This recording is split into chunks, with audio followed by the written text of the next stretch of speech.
অবৈধ আওয়ামী লীগ সরকারের রাষ্ট্রপতি ছিলেন আব্দুল হামিদ, তাকে আজকে বাংলাদেশ সরকার এই অন্তর্বর্তী সরকারের সাথে আঁতাত করে তাকে পালিয়ে যেতে দেয়া হয়েছে বলে আমরা সমস্ত আলামত দেখে তেমনই মনে হচ্ছে। সুতরাং এই জন্য বিক্ষুব্ধ ছাত্র জনতা আজকে নেমে এসেছে যে কারা তাকে পালিয়ে যেতে দিল সে ব্যাপারে আমাদেরকে সেই দোষীদেরকে শনাক্ত করতে হবে, তাদেরকে শাস্তি দিতে হবে। এর পাশাপাশি আওয়ামী লীগের নিবন্ধন বাতিল করতে হবে এবং নিবন্ধন বাতিল করে আওয়ামী লীগের রাজনৈতিক কর্মকাণ্ড নিষিদ্ধ করতে হবে। সেই ব্যাপারে সরকার কী ভাবছে, কতদিনের মধ্যে কি করবে, সেটা আজকেই আমাদেরকে এখানে এসে প্রধান উপদেষ্টা হোক কিংবা তার প্রতিনিধি হোক এসে জানিয়ে যাবে, তারপরে আমরা এখান থেকে উঠবো। এর আগ পর্যন্ত আমরা এখানে কর্মসূচি চালাবো। 5 আগস্টের পর থেকে তো আপনারা দাবিটা জানিয়ে আসছিলেন, কিন্তু কী কারণে আসলে এটা বাস্তবায়ন হয় না? খুব পরিষ্কার কারণে, কারণ পুরনো এস্টাবলিশমেন্টে যারা আওয়ামী লীগের দালাল এবং তাদের সাথে নতুন করে যারা পুরনো এস্টাবলিশমেন্টের সাথে আপোষ করেছে তারা মিলে আসলে ছাত্র জনতার এই দাবির বিরুদ্ধে দাঁড়িয়েছে। সুতরাং আমাদের দাবি খুব পরিষ্কার যে ছাত্র জনতার দাবি হচ্ছে এই আগের রাষ্ট্রপতি সহ আওয়ামী লীগের যারা ক্রিমিনাল তাদেরকে শাস্তি দিতে হবে, তাদেরকে বিচার করতে হবে, আওয়ামী লীগের দল হিসেবে বিচার করতে হবে। এই বিচারটা কোনোভাবেই এটার ব্যাপারে নমনীয়তা দেখিয়ে গণ অভ্যুত্থানের সরকার হিসেবে নিজেদেরকে দাবি করা যাবে না।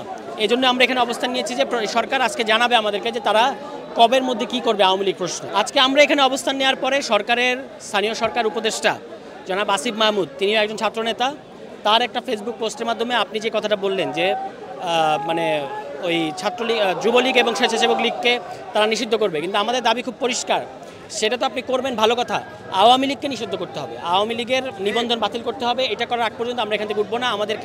আমরা এখানে জমায়েত করার পরে ওই যুবলীগ ছাত্র স্বেচ্ছাসেবক লীগ দিয়ে আই ওয়াশ করে লাভ হবে না। দেখেন, 5 আগস্টে দেশ স্বাধীন হওয়ার পরে এই উপদেষ্টা সরকারের কাছে আমাদের একটাই চাওয়া ছিল যে আমাদের আবু সাইদ মুগ্ধ থেকে যে 2000 ভাই শহীদ হয়েছে, এই শহীদদের যারা খুন করছে এই খুনিদেরকে বিচারের প্রথম আমাদের একটা দাবি ছিল এবং এটা জাতির একটা দাবি। যে কারণে দেখতে পারতেছেন আজকে হাসনাত এনসিপির নেতা হলেও তার আহ্বানে কওমি অঙ্গন থেকে অসংখ্য ছাত্র জনতা মাঠে নেমে গেছে এবং আমি আশা করতেছি এই দাবি আদায় না করা পর্যন্ত জুলাইয়ের মতো আবার মানুষ মাঠে নামবে।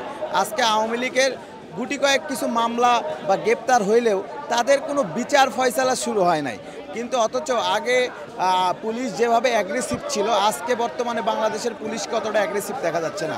আজকে দুঃখজনক হলেও সত্য, আওয়ামী লীগের অনেকেই হাইকোর্ট থেকে জামিন নিচ্ছে এবং খুব রিসেন্টলি একজন যুবলীগের একজন জামিন নিয়ে যুব দলের বিএনপির 5 জনকে কুপিয়েছে, একজন বিএনপি নেতার হাত কেটে দিয়েছে এবং এই নিষিদ্ধ সংগঠন ছাত্রলীগ দেশের বিভিন্ন আনাচে কানাচে বিভিন্ন জায়গায় মিছিল করতেছে। দুঃখজনক হলে সত্ত্বেও আমাদের বগুড়া এবং ঢাকাতে তারা অধিক মিছিল করতেছে। আর এই মিছিলের পিছনে আওয়ামী লীগের ভদ্র মুখোশধারী সচিব এবং বিভিন্ন পেশাজীবী সংগঠন এরা ডোনেট করতেছে এবং বিভিন্নভাবে এরা ছাত্রলীগ এবং যুবলীগকে মানে মিছিলের অ্যারেঞ্জমেন্ট পুনর্বাসন করার চেষ্টা করতেছে।